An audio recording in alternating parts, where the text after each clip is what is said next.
السلام عليكم، ازيكم يا حبايبي؟ عاملين ايه؟ يا رب تكونوا بخير. عندك شوية دقيق وملح وسكر، هنعمل شوية فطير مشلتت عظمة. معانا كيلو من الدقيق، عليه معلقتين سكر كبار ونص معلقة ملح. هتحطيهم على الدقيق كده زي ما انت شايفة وتقلبيهم، وده مقدار كوبايتين ونص من المية الفترة. مية فترة، ما تكونش مية ولا هي باردة ولا هي سخنة، تكون مية فترة. وتبدأي بقى تحطي كده ايه المية شوية بشوية على الدقيق، وتبدأي تعجني. وصلي كده على سيدنا محمد عليه افضل الصلاة والسلام. هنعمل شوية فطير مشلتت كده على قد الايد، وهيبقى زي العسل. فزي ما انت شايفاني كده، تنزلي بالمية شوية بشوية لغاية ما تلم الدقيق كله معاكي كده. خلاص يا حبايبي، حطي بقى اللايك واعملي سبسكرايب للقناة، ودوسي على زر الجرس علشان يوصلك كل جديد.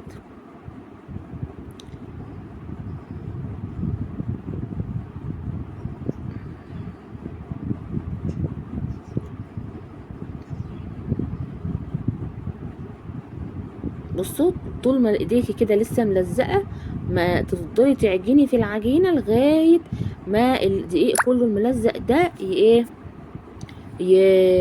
يتشال خالص من ايديكي. خلاص.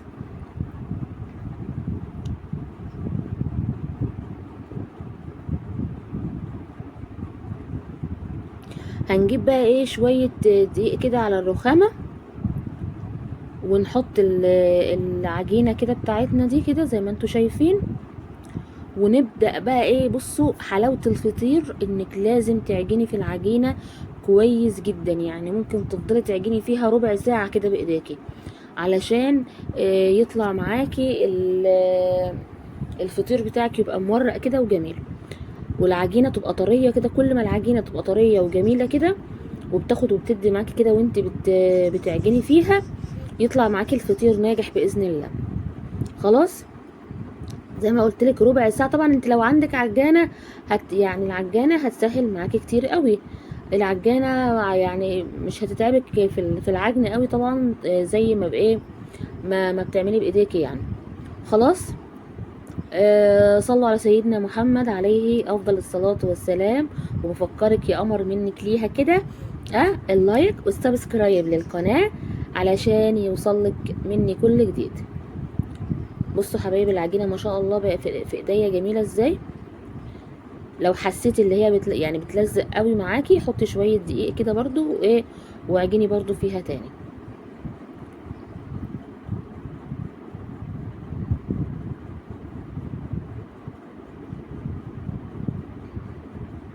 تمام كده يا حبايبي.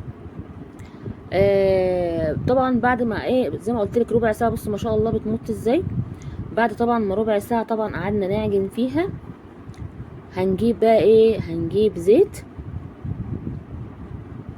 في نفس بقى الطبق اللي انتي بتعجني فيه. هنجيب زيت وهننزل بالعجينه كده زي ما انتوا شايفين، ونحط كده ايه على ايدينا كده، وندهن كده ايه وش العجينه كده ايه شويه زيت، ونسيبها بقى على الرخامه يعني ربع ساعه كده او نص ساعه ترتاح شويه. بصوا حبايبي، بعد ما سيبنا بقى العجينه كده ترتاح ربع ساعه، معايا هنا بقى في البوله حوالي نص كيلو من السمنه على الزبده. هتسيحيهم بقى ايه في الميكروويف. ولو ما عندكيش ميكروويف عادي ممكن نسيحهم في حله على النار، مفيش مشكله خالص.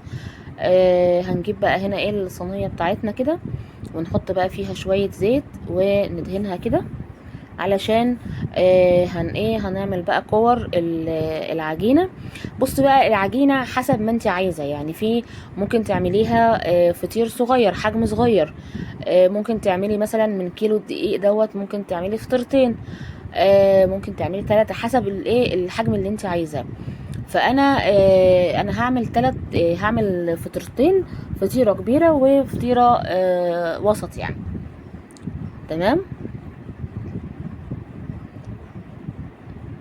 بصوا زي ما انتوا شايفين كده بتحاولي تظبطيها كده. بصي العجينه ما شاء الله زي الفل.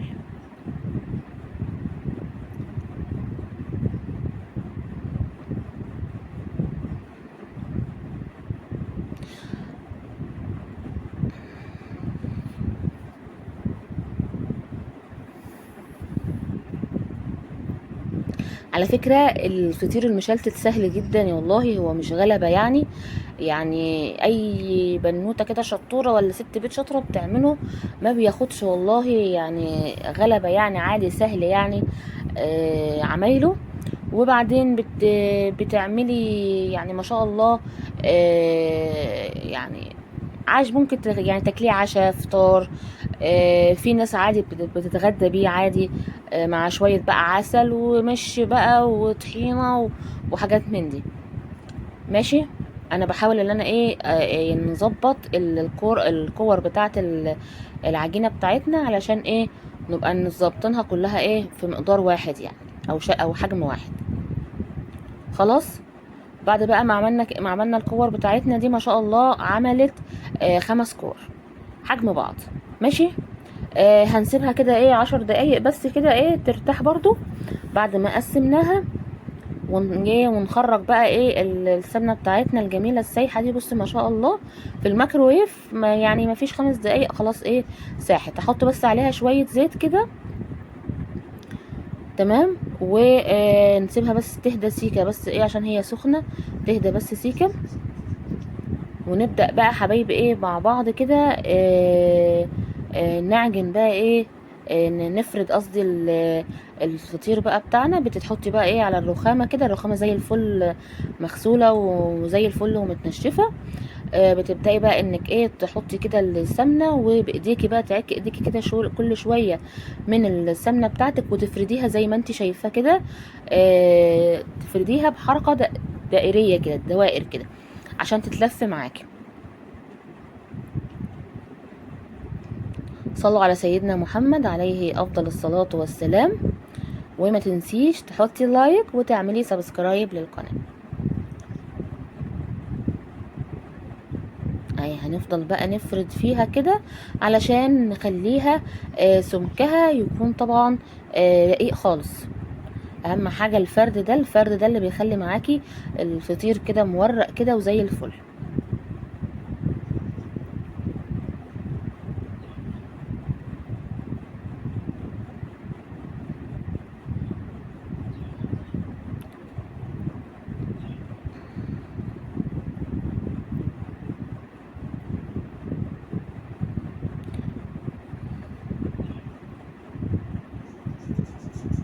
وعادي خالص لو لقيتي فيها فتحات كده مفيش مشكلة خالص، ما بيأثرش في الفطير معانا يعني.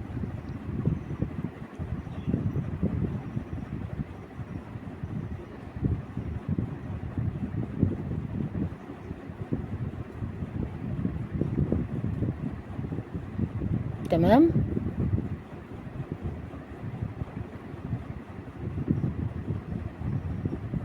هتبداي انك تلميها كده، وتلمي كده برضو ايه زي ما انت شايفاني كده بالظبط اهو. دي اول واحدة. تمام. هنعمل برضو بنفس الطريقة كده.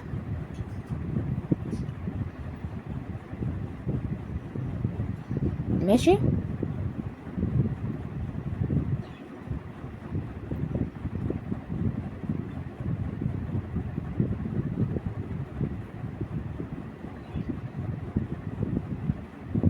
اهي كده زي ما انتوا شايفين برضو. زي ما انا قلت لكم انا هعمل يعني ايه هعمل الفطيرة المتوسطة هعملها بكورتين بس. الكبيرة شوية هعملها ب3.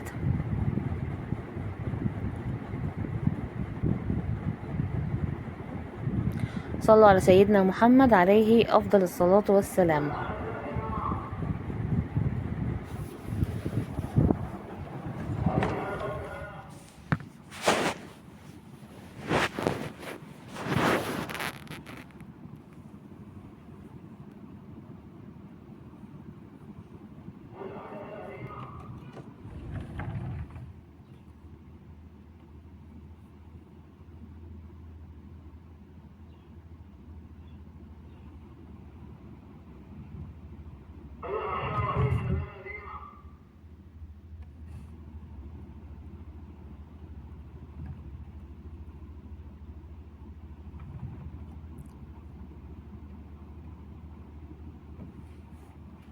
ماشي يا حبايبي، زي ما انتوا شايفين كده هنجيب بقى الايه الفطيره التانية وهنحطها كده عليها في النص.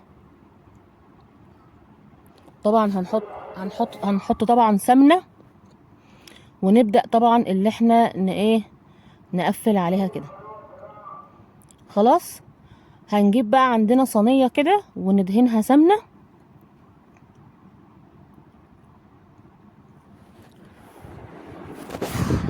وندهنها بقى سمنه كده زي ما انتوا شايفين، ونبدا بقى نلمها بقى في الصينيه كده، ونفردها بقى في الصينيه.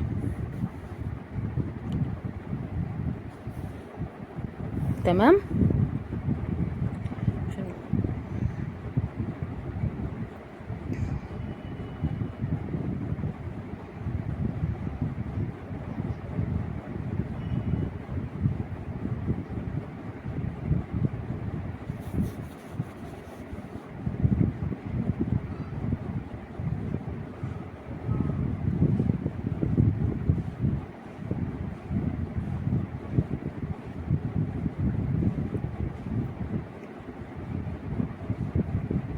خلاص هعمل بقى انا الفطيره التانية، علشان طبعا ما اخدش وقت يعني معاكم، ويبقى الفيديو بسيط كده وخفيف. تمام يا حبايبي.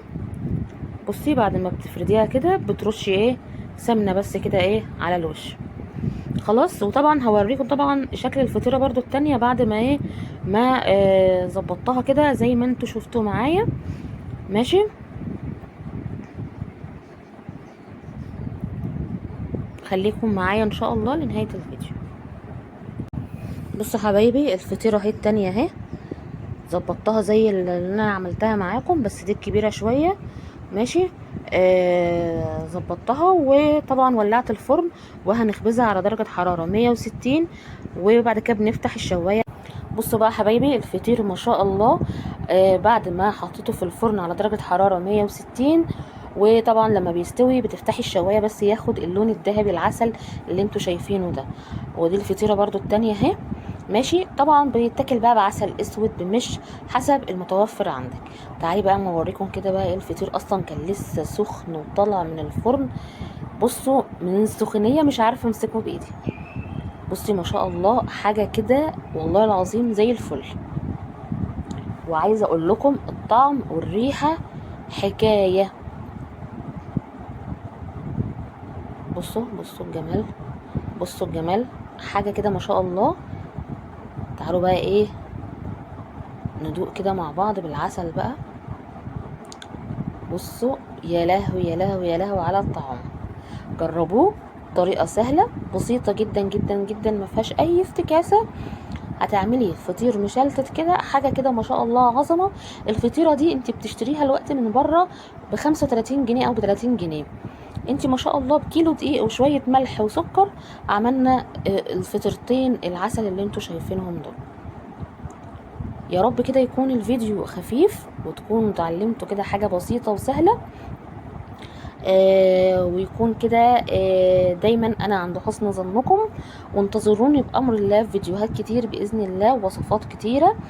ما تنسيش بس تحطي اللايك وتعملي سبسكرايب للقناه، وتقولوا لي انتوا بتتابعوني من انهي بلد. وفعلي زر الجرس عشان يوصلك مني كل جديد. بصوا انا من جمال الفطير مش قادره ابطل اكل، ما بطلش اكل منه الصراحه يعني. اسيبكم بقى ان شاء الله في رعايه الله، وصلوا على سيدنا محمد، ومع الف سلامه حبايبي في فيديو تاني باذن الله.